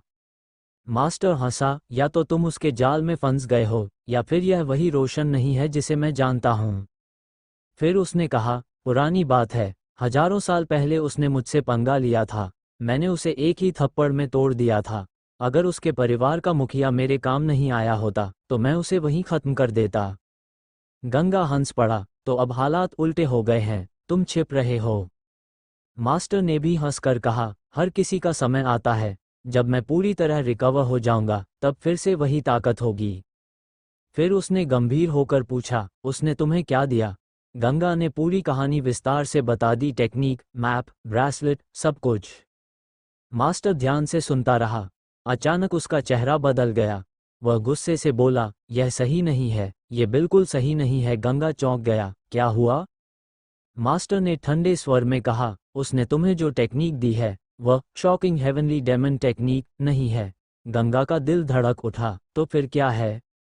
मास्टर ने स्पष्ट कहा, वह body seizer and divine transformation technique है। गंगा का चेहरा तुरंत सख्त हो गया, मतलब? मास्टर ने गंभीर स्वर में समझाया, उस रोशन ने तुम्हारे अंदर अपनी एक फेंट डिवाइन थॉट छोड़ दी है। अगर तुम इस टेक्निक को कल्टिवेट करते हो, तो धीरे धीरे तुम्हारी कॉन्शियसनेस डीमोनाइज हो जाएगी, तुम खुद को खो दोगे, और अंत में, जब तुम टेक्निक में पारंगत हो जाओगे, उसकी वह डिवाइन थॉट जाग जाएगी और तुम्हारे शरीर पर कब्जा कर लेगी। कुछ पल के लिए पूरा माहौल शांत हो गया। फिर मास्टर ने ठंडे स्वर में कहा, वह तुम्हारा शरीर छीनना चाहता है। गंगा पूरी तरह चौंक गया जब मास्टर ने ये बताया कि यागमी असल में उसका शरीर हथियाना चाहता है। अभी तक जो कुछ भी हुआ था, वह सब एक जाल निकला। रोशन की मदद, उसकी विनम्रता, उसका मार्गदर्शन, सब कुछ सिर्फ एक उद्देश्य के लिए था, गंगा को अपने शरीर के रूप में इस्तेमाल करना। मास्टर की आंखों में ठंडी चमक आ गई। उसने धीमे लेकिन गुस्से भरे स्वर में कहा, रोशन सच में एहसान फरामोश है। उसने हिम्मत कैसे की मेरे शिष्य पर नजर डालने की? लगता है उस समय उसे छोड़ना मेरी गलती थी। गंगा के मन में तुरंत चिंता पैदा हुई। उसने पूछा, मास्टर, अगर उसने मेरे अंदर अपनी डिवाइन सेंस छोड़ दी है, तो क्या वह हमारी बातें सुन सकता है?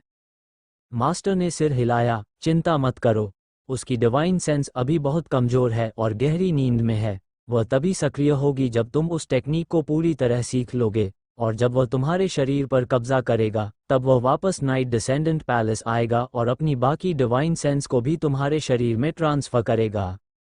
ये सुनकर गंगा के चेहरे पर गंभीरता आ गई। मास्टर ने कुछ सोचते हुए कहा, लेकिन एक बात अजीब है, इतने सालों में इस पैलेस में कई लोग आए होंगे, फिर उसने तुम्हें ही क्यों चुना? क्या ये सच हो सकता है कि तुम सच में शेखावत फैमिली के ब्लड लाइन वाले हो? गंगा ने तुरंत सिर हिलाया, तुम मेरा बैकग्राउंड जानते हो। मेरे माता पिता दोनों इंसान हैं। मैं डेमन कैसे हो सकता हूँ? मुझे लगता है उसने मुझे किसी और वजह से चुना है। फिर उसने गहराई से सोचा और पूछा, और अगर वह इतना शक्तिशाली है, तो उसने सीधे मेरे शरीर पर कब्जा क्यों नहीं किया? ये सब चाल क्यों चली? मास्टर ने गंभीर स्वर में कहा, संभव है कि वह सीधे किसी पर कब्जा नहीं कर सकता, या इस पैलेस में कुछ रिस्ट्रिक्शंस हों, और इस टेक्निक के जरिए वह न सिर्फ तुम्हारा शरीर, बल्कि तुम्हारी यादें और एबिलिटीज भी हासिल करना चाहता है। गंगा की आंखों में ठंडी चमक उभरी।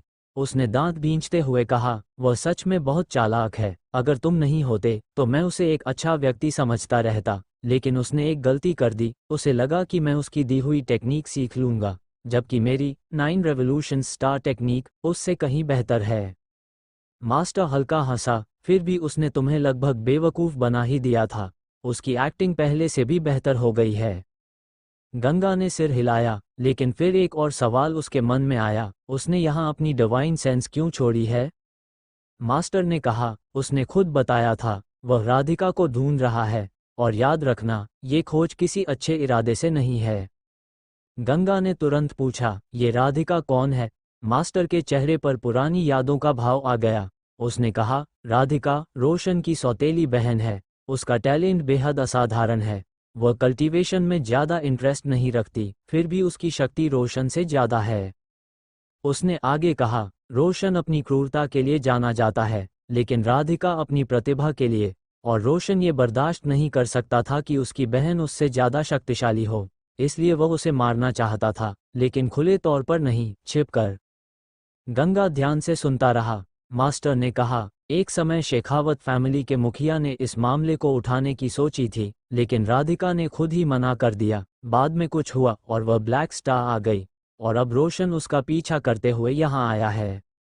गंगा ने सोचा और कहा, संभव है कि वह अपने साथ कोई खास चीज लेकर आई हो, इसलिए रोशन उसे ढूंढ रहा है। मास्टर ने सहमति में सिर हिलाया, ये संभव है। अब गंगा ने मुख्य सवाल पूछा, तो मैं उसके छोड़े हुए डिवाइन सेंस से कैसे छुटकारा पाऊं? मास्टर ने कहा, वह बहुत कमजोर है, लेकिन बहुत गहराई में छिपा हुआ है। रिफाइनिंग गॉड टेक्निक में एक सीक्रेट टेक्निक है, सर्चिंग गॉड टेक्निक, उसे सीखकर तुम उसकी डिवाइन सेंस को ढूंढ सकते हो। गंगा ने तुरंत कहा, मैं अपने अंदर कोई छिपा हुआ खतरा नहीं रखना चाहता। वो तुरंत मैजिकल कैनन में गया और रिफाइनिंग गॉड टेक्निक के अध्याय को खोलकर सर्चिंग गॉड टेक्निक को पढ़ने लगा। उसने जल्दी ही समझ लिया कि यह टेक्निक ज़्यादा कठिन नहीं है। उसकी प्रेजेंट 50,000 स्तर की स्पिरिचुअल पावर इसे सीखने के लिए पर्याप्त थी। मास्टर ने समझाया, आगे चलकर इससे भी ज़्यादा शक्तिशाली टेक्निक्स होती हैं, जिनसे तुम पूरे ग्रह को डिवाइन सेंस से स्कैन कर सकते हो, लेकिन उसके लिए बहुत ऊंचा कल्टिवेशन लेवल चाहिए। गंगा की आंखों में उत्सुकता आई, कितना ऊंचा? मास्टर ने कहा, कम से कम रेड स्टार रीजन के शेखावत फैमिली पेट्रियार्क से भी ज्यादा, और एक खास ट्रेजर भी चाहिए जो डिवाइन सेंस को एम्पलीफाई करे।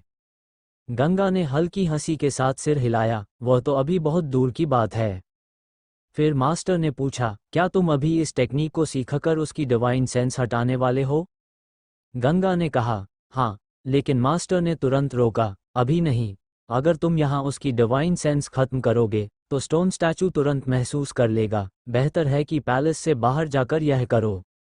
गंगा ने कुछ पल सोचा, फिर सहमति में सिर हिलाया, ठीक है, मैं बाहर जाकर ही इसे हटाऊंगा। इसके बाद गंगा ने स्पेशल ब्रेसलेट से वह लाल क्रिस्टल निकाला और मास्टर से पूछा, यह क्या है?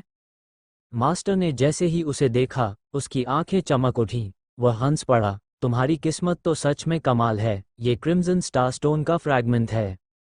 गंगा ने हैरानी से पूछा, क्रिम्सन स्टार स्टोन? अब उसके सामने एक और रहस्य खुलने वाला था। मास्टर ने गंगा को विस्तार से समझाया, पूरे स्टार सी में सिर्फ सामान्य कल्टिवेशन टेक्निक्स ही नहीं होती, बल्कि कई लोग स्टार टेक्निक्स भी साधते हैं, लेकिन स्पिरिट स्टोन स्टार टेक्निक्स के लिए ज़्यादा उपयोगी नहीं होते। इसलिए ऐसे कल्टिवेटर्स को अलग तरह के संसाधनों की ज़रूरत पड़ती है। इसी वजह से स्टार स्टोन्स अस्तित्व में हैं, जो स्पिरिट स्टोन्स की तरह ही कल्टिवेशन में मदद करते हैं। उसने आगे कहा, लेकिन स्टार स्टोन्स बेहद दुर्लभ होते हैं, इसलिए इन्हें सामान्य मुद्रा की तरह इस्तेमाल नहीं किया जाता। खासकर डार्क स्टार फील्ड जैसे स्थान पर तो स्टार स्टोन्स क्या, उनके छोटे छोटे फ्रैगमेंट्स भी बहुत मुश्किल से मिलते हैं। मास्टर ने फिर उनकी कैटेगरी समझाई। स्टार स्टोन्स 7 स्तर के होते हैं, red, orange, yellow, green, cyan, blue और पर्पल। इसके ऊपर भी कुछ उच्च स्तर होते हैं, जैसे ब्लैक स्टार स्टोन्स, लेकिन मैंने खुद भी उन्हें कभी नहीं देखा। तुम्हारे हाथ में जो है, वह एक पूरा रेड स्टार स्टोन नहीं, बल्कि उसका छोटा सा फ्रैगमेंट है, जिसमें पूरे रेड स्टार स्टोन की ऊर्जा का लगभग 1000वां हिस्सा है। ये सुनकर गंगा सच में चौंक गया। उसने कहा, सिर्फ 1000वां हिस्सा, लेकिन इसमें तो इतनी एनर्जी है कि मैं 9 रेवोल्यूशन स्टार टेक्निक को तीसरे चरण तक ले जा सकता हूँ। मास्टर मुस्कुराया, यह इसलिए क्योंकि तुम्हारा प्रेजेंट कल्टिवेशन लेवल अभी कम है। जब तुम आगे बढ़ोगे, खासकर 3 फेजेस रेल्म या उससे ऊपर, तब तुम्हें समझ आएगा कि कितनी भारी मात्रा में स्टार स्टोन्स की जरूरत पड़ती है। गंगा ने मजाक में कहा, मास्टर, तुम इतने सालों से जी रहे हो, जरूर तुम्हारे पास बहुत ट्रेजर होंगे, थोड़ा मुझे भी दे दो। मास्टर ने सिर हिलाया, ट्रेजर तो होंगे, लेकिन मुझे उनसे जुड़ी मेमोरीज याद नहीं हैं। जब तक तुम उन डिवाइन थॉट्स को नहीं ढूंढते जिनमें वो यादें हैं, तब तक तुम्हें खुद ही रिसोर्सेज जुटाने होंगे। गंगा ने मुंह बनाया, तो मास्टर हंस पड़ा, वैसे तुम्हारी किस्मत हमेशा अच्छी रही है, आगे भी रिसोर्सेज की कमी नहीं होगी। गंगा ने आंखें घुमाईं, लेकिन फिर रियल वर्ल्ड में लौट आया। उसने अपने हाथ में पकड़े क्रिम्सन स्टार स्टोन फ्रैगमेंट को देखा और निश्चय किया, अब मैं यहीं बैठकर कल्टिवेशन करूंगा और 9 रेवोल्यूशन स्टार टेक्निक को तीसरे चरण तक ले जाऊंगा। वो तुरंत बैठ गया, मन को शांत किया और टेक्निक को एक्टिवेट किया। जैसे ही उसने ऐसा किया, लाल क्रिस्टल नीली रोशनी से चमक उठा और उसमें भरी हुई स्टार एनर्जी उसकी हथेली के जरिए शरीर में प्रवेश करने लगी। उसकी करंट स्थिति पहले से ही तीसरे चरण के करीब थी, इसलिए एनर्जी के आते ही उसे महसूस हुआ कि ब्रेक थ्रू अब ज़्यादा दूर नहीं है। इसके बाद कई दिनों तक उसने बिना रुके कल्टिवेशन किया। वह छोटा सा क्रिस्टल मानो असीम ऊर्जा का सोर्स था। लगातार स्टार एनर्जी उसके शरीर में प्रवाहित होती रही। छठे दिन तक उसकी स्टार एनर्जी उस स्तर पर पहुंच गई जहां तीसरा ट्रांसफॉर्मेशन शुरू हो सकता था। ये प्रक्रिया धीमी और कठिन थी। गंगा ने सावधानी से स्टार एनर्जी को ट्रू एसेंस में बदलना शुरू किया। उसका पर्पल मैंशन लगातार एक्सपैंड हो रहा था। ट्रू एसेंस की मात्रा और गुणवत्ता दोनों तेजी से बढ़ रही थी। उसका कल्टिवेशन भी मिड स्टेज सोल कंडेंसेशन के करीब पहुंच गया। 3 दिन बाद अचानक उसके शरीर से एक जबरदस्त एनर्जी वेव फूटी। वह हरिकेन की तरह चारों ओर फैल गई। उसी क्षण उसने ब्रेक थ्रू कर लिया। उसका पर्पल मैंशन और विशाल हो गया और उसकी ट्रू एसेंस की क्वालिटी पहले से दोगुनी हो गई। साथ ही उसकी स्पिरिचुअल पावर भी अचानक 150,000 स्तर तक पहुंच गई, जो सामान्य mid stage soul condensation cultivators से कहीं अधिक थी। पास में बैठे रविंद्र ने यह महसूस किया और चौंक गया। उसने अपने आप से कहा, सीनियर ब्रदर फिर से एडवांस कर गए, और इतनी जल्दी, ये तो सच में अविश्वसनीय है। उसके चेहरे पर गहरा सम्मान उभर आया। इधर गंगा ने ब्रेक थ्रू के बाद भी कल्टिवेशन नहीं रोका। उसने बाकी बची स्टार एनर्जी को भी कन्वर्ट किया और आधे दिन में तीसरा ट्रांसफॉर्मेशन पूरा कर लिया। अब 9 रेवोल्यूशन स्टार टेक्निक का तीसरा चरण पूर्ण हो चुका था। एक ट्रांसफॉर्मेशन शक्ति को 2 गुना करता है, 2 4 गुना और 3 8 गुना। मतलब अब उसकी ट्रू एसेंस समान स्तर के कल्टिवेटर्स से 8 गुना अधिक थी और वास्तविक कॉम्बैट पावर उससे भी कहीं ज़्यादा। जब उसकी स्टार एनर्जी खत्म हो गई तो उसने फिर से क्रिम्सन स्टार स्टोन फ्रैगमेंट से उसे रिप्लेनिश किया और यह काम आधे घंटे से भी कम समय में हो गया।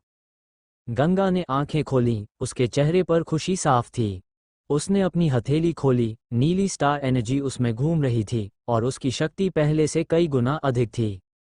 उसने धीरे से कहा, अब अगर मैं रॉथ ऑफ द स्काई इस्तेमाल करूं, तो वॉइड रेल्म के शुरुआती कल्टिवेटर्स को भी मार सकता हूं, और सोल कंडेंसेशन रेल्म में तो मैं लगभग सभी को क्रश कर सकता हूं।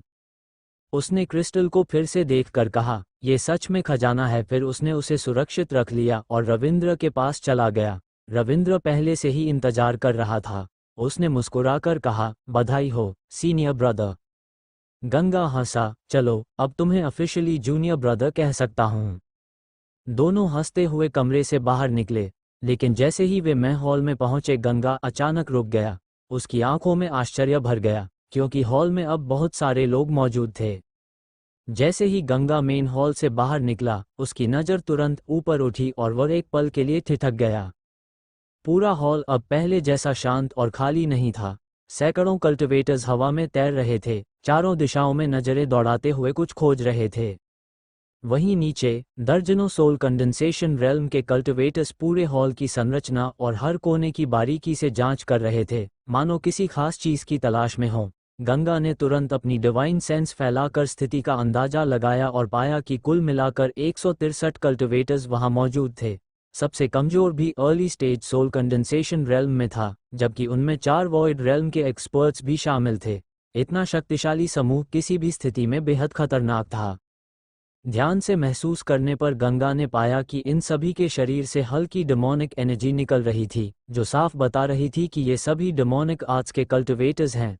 उसने और गौर से देखा तो भीड़ में सूरज नजर आया, जो ब्लैकफायर कल्ट का प्रमुख था। ये देखकर उसके मन में तुरंत स्पष्ट हो गया कि ये सभी लोग ब्लैकफायर कल्ट के ही सदस्य हैं।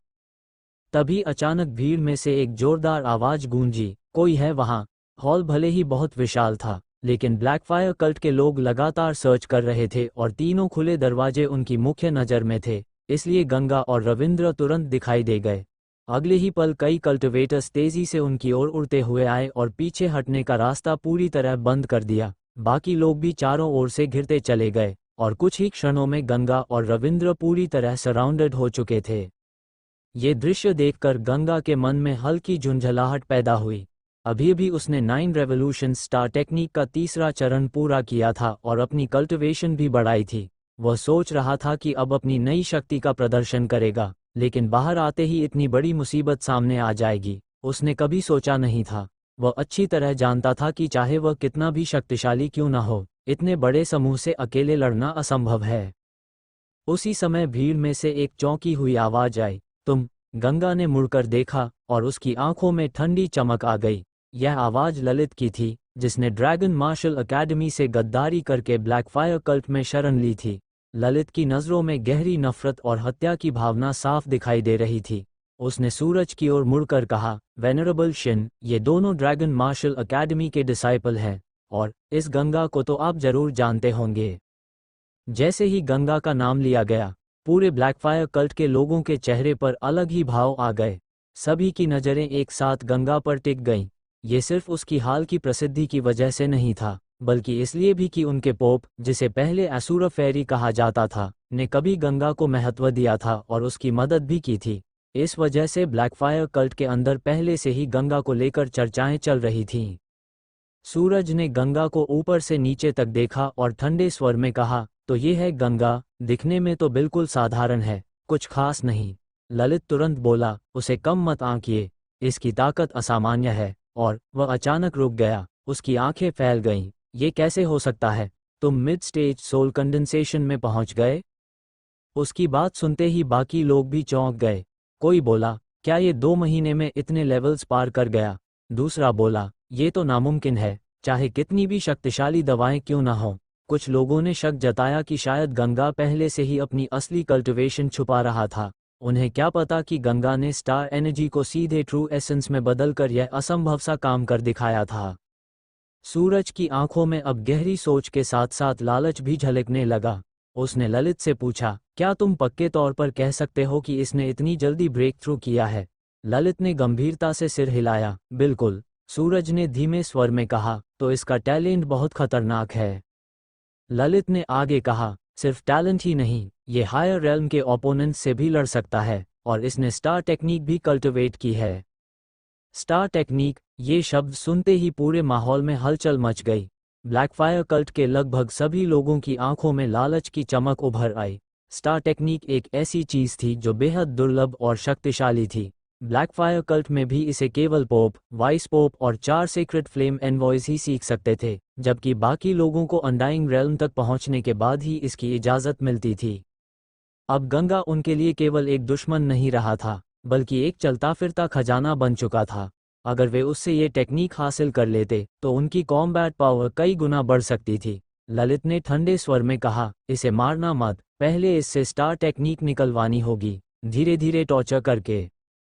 सूरज ने सिर हिलाया, उसके चेहरे पर साफ लालच झलक रहा था। उसने शांत भाव से कहा, 2 लोग आगे बढ़ो, इन्हें पकड़ लो। उसने 2 late stage soul condensation cultivators की ओर इशारा किया।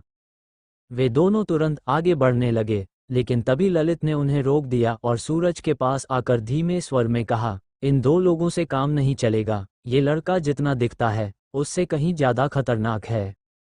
सूरज की आंखों में अब हल्की इंटरेस्ट के साथ और भी ज्यादा लालच आ गया। उसने गंगा की ओर देखा और मन ही मन सोचा कि उसकी सारी ताकत स्टार टेक्निक की वजह से है। अगर यह टेक्निक उसके हाथ लग जाए तो उसके लिए हायर रेल्म के ओपोनेंट्स से लड़ना बेहद आसान हो जाएगा। अब यह सिर्फ एक मुकाबला नहीं था, बल्कि एक शिकार बन चुका था, और उस शिकार का नाम था गंगा। सूरज ने कुछ क्षण सोचने के बाद अपनी नजरें भीड़ में खड़े 2 और लोगों पर टिकाईं और ठंडे स्वर में कहा, चूंकि गंगा इतना शक्तिशाली है, तो एल्डर छू और एल्डरली, तुम दोनों आगे बढ़ो और उसे पकड़ कर लाओ। दोनों ने एक साथ झुककर उत्तर दिया, जी, आदेश का पालन होगा। ये दोनों सोल कंडेंसेशन रेल्म के पीक स्टेज के कल्टिवेटर्स थे, और उस स्तर पर भी उनकी शक्ति साधारण लोगों से कहीं अधिक थी। सूरज को पूरा विश्वास था कि अगर ये दोनों आगे बढ़ेंगे तो गंगा और रविंद्र को पकड़ना उनके लिए कोई बड़ी बात नहीं होगी। भीड़ में खड़े ब्लैकफायर कल्ट के बाकी सदस्य इस आदेश को सुनकर हंस पड़े। उनके लिए ये पूरी स्थिति एक मजाक जैसी थी। कोई बोला कि 2 पीक स्टेज एक्सपर्ट्स को भेजना तो जरूरत से ज्यादा है, जबकि दूसरा बोला कि एक मिड स्टेज और एक early stage soul condensation cultivator उनके सामने कुछ भी नहीं है। कुछ ने तो मजाक में ये भी कहा कि ध्यान रखना, कहीं ज़्यादा जोर से वार करके उन्हें मार ही न दिया जाए, क्योंकि उन्हें जिंदा चाहिए। एल्डर चू और एल्डर ली धीरे धीरे आगे बढ़ते हुए गंगा के सामने लगभग 100 मीटर की दूरी पर आकर रुक गए। दोनों के चेहरों पर घमंड और तिरस्कार भरी मुस्कान थी। एल्डर ली ने ठंडी आवाज में कहा, लड़के, खुद ही घुटनों पर गिरकर बंध जाना चाहता है या हमें मेहनत करनी पड़ेगी? गंगा ने कोई जवाब नहीं दिया। उसकी नज़रें पूरे ब्लैकफायर कल्ट पर घूम रही थीं। उसने तुरंत स्थिति का आकलन किया। कुल 4 वॉइड रेल्म के कल्टिवेटर्स थे, जिनमें ललित भी शामिल था। उसकी present cultivation mid stage soul condensation थी, इसलिए वह उनके वास्तविक स्तर को पूरी तरह भांप नहीं पा रहा था। उसने मन ही मन हिसाब लगाया, 2 डेमोनिक कैट्स शायद 2 वॉइड रेल्म के ओपोनेंट्स को संभाल सकती हैं, लेकिन अगर बाकी भी शामिल हो गए तो स्थिति बेहद कठिन हो जाएगी। रॉथ ऑफ द स्काई से वह अर्ली स्टेज वॉइड रेल्म को मार सकता था, लेकिन अगर सामने मिड या लेट स्टेज वॉइड रेल्म आ गया तो मामला उलझ सकता था। सीधे शब्दों में, पूरी ब्लैकफायर कल्ट की ताकत उसके ऊपर भारी थी। चाहे वह कितनी भी कोशिश कर ले, बिना चोट खाए बच निकलना लगभग असंभव था। क्या हुआ? डर के मारे बोल भी नहीं पा रहा, एल्डर ली ने फिर से व्यंग्य किया। लेकिन इस बार एल्डर छू ने उसे रोका और कहा, ज्यादा बात करने की जरूरत नहीं, सीधे खत्म करो। अगले ही पल दोनों ने एक साथ हमला कर दिया। उनके शरीर से घनी डेमोनिक एनर्जी फूट पड़ी, जो पूरे क्षेत्र को धकती हुई आगे बढ़ी। ऐसा लग रहा था जैसे किसी गहरे नरक का द्वार खुल गया हो। उनके हाथों में पकड़े मिस्टिकल वेपन्स चमक उठे और वे सीधे गंगा की ओर झपटे। ब्लैकफायर कल्ट के बाकी सदस्य बिल्कुल शांत थे। उनके लिए ये लड़ाई पहले ही खत्म हो चुकी थी। यहाँ तक कि ललित भी, जो गंगा की ताकत जानता था, यह मान रहा था कि वह इन दोनों के संयुक्त हमले को नहीं झेल पाएगा। लेकिन उसी क्षण गंगा ने बिना कुछ बोले अपना हाथ आगे बढ़ाया और हल्का सा इशारा किया। किसी को समझ में भी नहीं आया कि उसने क्या किया। अचानक उसके हाथों से 2 गहरे काले रंग की डेमोनिक एनर्जी की धाराएं निकलीं। वे इतनी सघन थीं कि मानो स्याही की तरह गाढ़ी हों। उनके भीतर कुछ हलचल हो रही थी, लेकिन कोई साफ नहीं देख पा रहा था कि अंदर क्या है। लेकिन एक बात तुरंत स्पष्ट हो गई, उनकी शक्ति एल्डर चू और एल्डर ली की ऊर्जा से कई गुना अधिक थी। एक पल के लिए पूरे ब्लैकफायर कल्ट के चेहरों का रंग उड़ गया। सूरज ने भौहें सिकोड़ते हुए कहा, ये डेमोनिक एनर्जी है, क्या उसने डेमोनिक आर्ट सीखी है? ललित ने तुरंत सिर हिलाया, नहीं, ये संभव नहीं है। अगर ऐसा होता तो ड्रैगन मार्शल अकेडमी को पता चल जाता। लेकिन उनकी बात पूरी भी नहीं हुई थी कि वह काली ऊर्जा बिजली की गति से आगे बढ़ी और एल्डर छू और एल्डर ली के पास पहुंच गई। दोनों ने तुरंत प्रतिक्रिया दी, बचाव की मुद्रा बनाई, लेकिन देर हो चुकी थी। एक झटके में वह ऊर्जा उनकी गर्दन के पास से गुजर गई। दोनों आगे बढ़ते रहे और अगले ही क्षण उनके सिर धड़ से अलग होकर हवा में उछल गए। रक्त फव्वारे की तरह बाहर निकला और उनके शरीर जमीन पर गिर पड़े। उनकी आंखें अब भी खुली थीं, जिनमें डर साफ झलक रहा था। पूरा हॉल एकदम सन्न रह गया। कोई विश्वास नहीं कर पा रहा था कि पीक सोल कंडेंसेशन के 2 एक्सपर्ट्स एक ही पल में मारे जा सकते हैं। ये शक्ति असंभव लग रही थी। धीरे धीरे लोगों की नज़र उस काली एनर्जी पर गई जो अब खत्म नहीं हुई थी, बल्कि हल्की होती जा रही थी। जब वो और पतली हुई, तब सबने साफ देखा उसके अंदर 2 छोटे छोटे किटन्स थे, एक काला, एक सफ़ेद। दोनों बेहद मासूम और शांत दिख रहे थे। उनकी आंखें कांच की तरह चमक रही थीं। कोई सोच भी नहीं सकता था कि यही 2 छोटे जीव अभी अभी 2 शक्तिशाली कल्टिवेटर्स का सिर उड़ा चुके हैं। मियाओ, दोनों बिल्ली के बच्चे आराम से वापस उड़कर आए और गंगा के दोनों कंधों पर बैठ गए, जैसे कुछ हुआ ही न हो। अब पूरे ब्लैकफायर कल्ट के चेहरे पर डर साफ दिखाई दे रहा था। सूरज ने उन्हें ध्यान से देखा और धीरे से कहा, ये डेमन क्रीचर्स हैं। बाकी वॉइड रेल्म के कल्टिवेटर्स ने भी एक दूसरे की ओर देखा, जैसे उन्हें कुछ समझ में आ रहा हो। ललित ने हैरानी से पूछा, डेमन क्रीचर्स? सूरज ने समझाया, हमारे ब्लैकफायर कल्ट के पीछे असली शक्ति डेमन रेस है। हमने उनके कुछ ग्रंथ पढ़े हैं। ये जगह थॉर पैलेस नहीं, बल्कि नाइट डिसेंडेंट पैलेस है, जिसे डेमन रेस ने बनाया है, और ये क्रीचर्स डेमन स्लेव्स हैं, जिन्हें डेमन एनर्जी से बदला गया है। ललित ने उन दोनों बिल्लियों को देखा और पूछा, तो इनकी ताकत कितनी है? सूरज ने गंभीर स्वर में कहा, इनकी ताकत लगभग लेट स्टेज वॉइड रेल्म के बराबर है। ये सुनते ही सबके चेहरे बदल गए। फिर उसने धीरे से जोड़ा, और जिसने इन्हें बनाया है वह कम से कम अनडाइंग रेल्म या उससे भी ऊपर का होगा। ललित का चेहरा सख्त हो गया। उसने गंगा की ओर देखा और तभी गंगा जोर से हंस पड़ा। उसकी हंसी पूरे हॉल में गूंज गई। उसने घमंड भरे स्वर में कहा, सही कहा तुमने, मैं डेमन हूँ और अनडाइंग रेल्म का एक्सपर्ट हूँ। यह नाइट डिसेंडेंट पैलेस हमारे शेखावत फैमिली का है। तुम लोग यहाँ घुसकर मुझे मारना चाहते हो? क्या तुम में इतनी हिम्मत है? ललित पूरी तरह भ्रमित हो गया। Red star region, Shekhawat family, यह क्या बकवास है? लेकिन सूरज का चेहरा बदल गया था। उसकी आंखों में अब शक और डर दोनों थे। उसने गहरी आवाज में पूछा, क्या तुम सच में शेखावत फैमिली से हो? गंगा ने सूरज की ओर देखा और ठंडी हंसी के साथ कहा, अगर मैं शेखावत फैमिली का नहीं होता तो नाइट डिसेंडेंट पैलेस के ये 2 डेमोनिक कैट्स मेरी बात क्यों मानते? सूरज की नज़र तुरंत उन दोनों बिल्लियों पर गई। उसके चेहरे पर गहरी सोच झलकने लगी।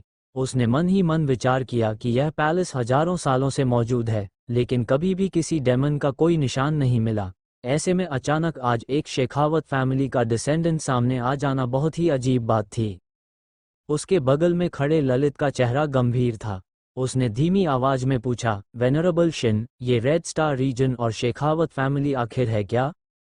सूरज ने गहरी सांस लेकर कहा, ब्लैकफायर कल्ट के रिकॉर्ड्स के अनुसार रेड स्टार रीजन एक बेहद शक्तिशाली डेमन स्टारफील्ड है और शेखावत फैमिली वहां की टॉप 3 फैमिलीज में से एक है जिनकी शक्ति का कोई मुकाबला नहीं। यह नाइट डिसेंडेंट पैलेस भी उसी शेखावत फैमिली ने बनाया था, लेकिन इसका असली उद्देश्य हमें आज तक पता नहीं चला। ललित ने गंगा की तरफ देखा और भौहें सिकोड़ते हुए पूछा, तो क्या ये सच में शेखावत फैमिली का डिसेंडेंट है? सूरज ने सिर हिलाते हुए कहा, मैं पूरी तरह निश्चित नहीं हूँ। इसके शरीर में कोई डेमन ट्रेट्स दिखाई नहीं देते, लेकिन यह बहुत अजीब है कि ये दोनों डेमोनिक कैट्स इसकी आज्ञा मान रहे हैं। ललित ने फिर पूछा, तो अब क्या करें?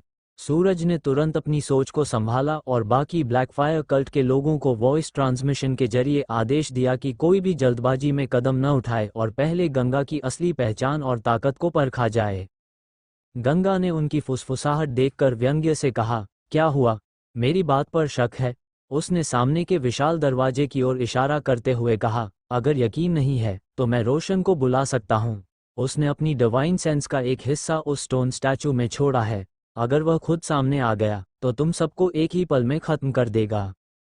ये सुनते ही सूरज का चेहरा और भी गंभीर हो गया। उसने धीरे से कहा, नाइट गॉड विंग। ललित ने हैरानी से पूछा, यह नाइट गॉड विंग कौन है?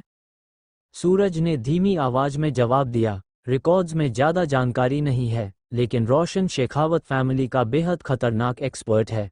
उसकी शक्ति 3 फेजेस रेल्म से भी ऊपर है। 3 फेजेस रेल्म से भी ऊपर। ललित की आंखें तुरंत फैल गईं। वह जानता था कि ब्लैक स्टार पर सबसे शक्तिशाली व्यक्ति होली एम्परर है, जो शायद अभी अभी 3 फेजेस रेल्म में पहुंचा है, लेकिन अगर रोशन उससे भी ऊपर है तो उसका एक अंश भी अजेय होगा। सूरज ने तुरंत वसंत को बुलाया और पूछा, तुम पहले उस कमरे में गए थे, अंदर क्या देखा? वसंत ने गंभीर स्वर में उत्तर दिया, वहां सच में एक हजारों मीटर ऊंची स्टोन स्टैचू है और वह बेहद भयानक डेमन की तरह दिखती है। सूरज के मन में शक और विश्वास के बीच का संतुलन धीरे धीरे गंगा की ओर झुकने लगा। उधर गंगा ने मौका देखकर अचानक गुस्से से चिल्लाया, अब भी खड़े हो? भाग क्यों नहीं रहे? क्या चाहते हो कि नाइट गॉड विंग खुद आकर तुम्हें खत्म करे? एक mid stage soul condensation cultivator द्वारा इस तरह अपमानित होना वॉइड रेल्म और पीक एक्सपर्ट्स के लिए बेहद बेरहम था, लेकिन फिर भी कोई भी आगे बढ़ने की हिम्मत नहीं कर पाया। सूरज ने दबी आवाज में कहा, गंगा, लेकिन गंगा ने उसे बीच में ही काट दिया, अगर हिम्मत है तो हमला करके दिखाओ। बाहर होता तो शायद मैं तुमसे डरता, लेकिन इस पैलेस के अंदर यहाँ कोई भी मेरा मुकाबला नहीं कर सकता। उसकी यह आत्मविश्वास भरी बात सुनकर सूरज के मन में हल्का डर बैठ गया। नाइट डिसेंडेंट पैलेस की खतरनाक रेप्यूटेशन पहले से ही जानी मानी थी, और अगर गंगा सच में यहाँ के रहस्यों को जानता है तो वह पूरे ब्लैकफायर कल्ट को खत्म भी कर सकता है। कुछ पल की चुप्पी के बाद सूरज ने फैसला कर लिया। उसने ठंडे स्वर में कहा, चलो यहाँ से निकलते हैं। हालांकि सबको थोड़ा अफसोस था, लेकिन कोई भी जोखिम लेने को तैयार नहीं था। सभी धीरे धीरे पीछे हटने लगे। लेकिन तभी गंगा ने जोर से आवाज लगाई, रुको। सूरज रुक गया और मुड़कर बोला, अब क्या चाहिए तुम्हें? गंगा ने उंगली से इशारा करते हुए कहा, तुम लोग जा सकते हो, लेकिन ललित यहीं रहेगा। ये सुनते ही ललित का दिल जोर से धड़कने लगा। अगर वह अकेला रह गया तो उन दोनों डेमोनिक कैट से भी उसकी मौत निश्चित थी। उसने तुरंत सूरज की ओर देखा। Venerable Shin. सूरज कुछ पल चुप रहा। उसने स्थिति का गहराई से विश्लेषण किया। ललित अब ब्लैकफायर कल्ट का हिस्सा था और उसे सौंप देना सेक्ट के नियमों के खिलाफ था। अगर आज उसे छोड़ दिया गया तो बाकी सभी लोगों का भरोसा टूट जाएगा और फ्यूचर में कोई भी ब्लैकफायर कल्ट के लिए जान जोखिम में नहीं डालेगा।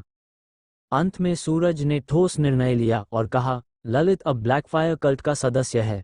अगर तुम उसे चाहते हो तो इसका मतलब है तुम ब्लैकफायर कल्ट से टकराना चाहते हो। हम उसे नहीं छोड़ेंगे।